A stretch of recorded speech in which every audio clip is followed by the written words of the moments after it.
Vă salut și bine ați revenit pe canalul Gabriel Porumbei Vrajori. Astăzi este o vreme frumoasă, porumbeii stau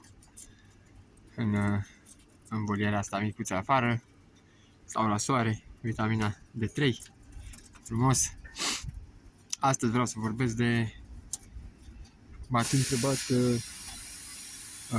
prin comentarii despre cum o să zbor porumbeii în acest an și cum va arăta voliera în acest an. Voi face niște modificări volierei, voi aduce niște modificări volierei. Cum v-am spus, eu renunț la porumbei de matcă, nu voi mai avea porumbei de matcă, cum v-am spus de anul trecut, cine a urmărit canalul meu de YouTube știe. Toți porumbeii vor fi porumbei de zbor. Cum știți, anul trecut am dat drumul la mai bine de jumătate de matcă care au plecat, care nu, dar majoritatea au rămas. Nu au mai plecat după 3-4 ani, 3 ani de zile când i-am, n-au mai plecat. De aceea o să intru și o să vă spun în voliere exact cum va arăta voliera de săptămâna viitoare, când, bineînțeles, voi băga porumbei la perecheat și vom începe să scoatem primii puiuți din acest an din perechi. Cum vedeți, aici avem masculii, arată foarte, foarte bine și mă bucur nespus de acest lucru, sănătoși, și asta îmi dă speranță pentru nou an, care va începe la sfârșitul lunii aprilie, va fi primul zbor, chiar în ultimul weekend din aprilie. Deja vor începe etapele de viteză de mifond, la care sperăm să participăm până și să avem porumbei să zburăm până la sfârșit și bineînțeles, și cu rezultate, deoarece asta ne interesează și pe noi, să apară și la noi rezultatele.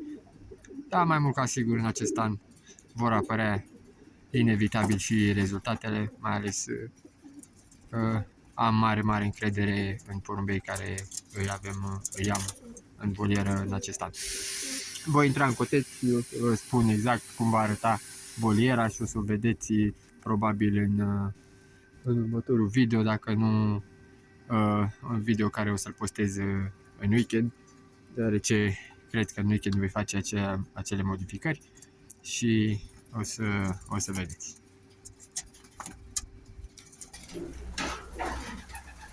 Am revenit din compartimentul care cu compartimentul masculilor. Cum îi vedeți, au intrat, bineînțeles, va trebui să servească și masa și intră unul câte unul înapoi. Cum îi vedeți, uitați. Da, revin cu ce trebuia să vă spun, cum va arăta compartimentul, de fapt tot cotețul din acest sezon.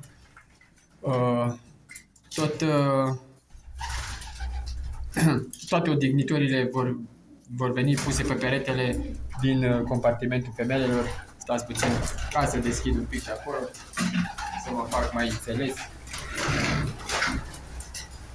Cum vedeți, aici avem odihnitorile toate și va veni pe peretele acela de acolo. Ușa de aici nu va mai exista, gen o să fie deschis peste tot și nu va mai exista ușa, așa că o să fie un coteț întreg. Doar iarna vom închide înapoi cum e acum, deoarece dorim să separăm pe perioada iernii femelele de mascul și de aceea vor fi separați. Înapoi vom aduce OSB-ul și o să punem peretele de OSB înapoi stai mă, te duci la tine acolo, unde te duci azi? Cu odihnitorile înapoi, gen va fi de muncă, dar n-avem ce să facem. Așa va arăta cotețul, cu boxele pe perete, bineînțeles. M-ați întrebat dacă am boxe. Uitați și boxele de la... Sunt 5 la număr aici, cu încă 10, mai bine de 10 dacă nu sunt, da, 10 în partea cealaltă, 15 boxe suficiente pentru mine în acest an. Așa va arăta, gen, cum v-am spus, odihnitorile vor fi puse pe perete în cealaltă parte și tot ce înseamnă, v-am spus, tot ce înseamnă boxe vor fi aliniate una lângă alta pentru a putea începe împerecherile în noul sezon. Apoi iarna vom pune la loc odihnitorile aici pe perete și o să mă gândesc dacă o să scot peretele asta sau scot decât ușa și o să las dar în mare parte aș dori să scot din perete. Voi vedea cum voi proceda, o să mă gândesc atunci la fața locului, dar mai mult ca sigur jumate din perete va fi eliminat, deoarece vreau să las totuși o parte din perete și să poată să mai agăz niște boxe pe el și să nu stea boxele pe pardoseală. Voi administra și hrană porumbeilor imediat, dar atunci o să intru un pic și la compartimentul femelelor pentru a vi arăta și pe ele.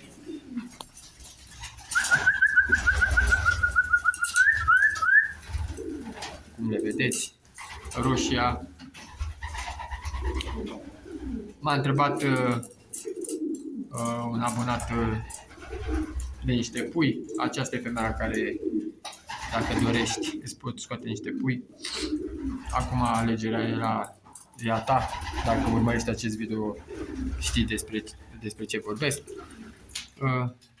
Femelele și ele sunt ok, nu avem probleme, decât trebuie să administrăm hrană și apă imediat. Să le punem și lor vitamine, tot ce trebuie. Da.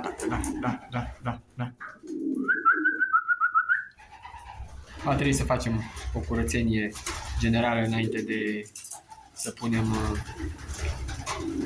boxele și să dărâmăm aici la pereții. Bineînțeles, asta se va întâmpla în weekend, cum v-am spus, și o să vedeți noua volieră, cum va arăta în weekend pentru noul sezon care va începe, v-am spus, la sfârșitul lunii aprilie. Am făcut acest video ca să vă spun cum va arăta. M-ați întrebat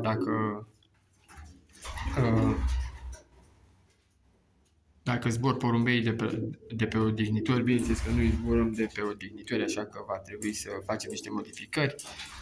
Modificările acestea nu le făceam, dar numericul a ajuns destul de mare și va trebui să facem aceste modificări, mai ales, cum v-am spus, că am renunțat un pic și renunțăm la compartimentul de matcă, nu va mai exista matcă, doar o să ținem niște femele, vedem cum o să facem să nu iasă afară, dar vom vedea, nu e asta o problemă și în nou sezon să nu avem probleme.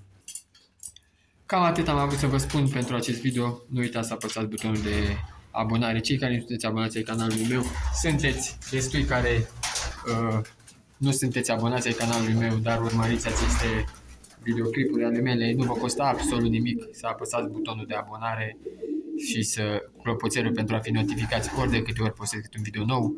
Vă mulțumesc tuturor celor care îmi lăsați comentarii, vă răspund cu mare drag și îmi face plăcere.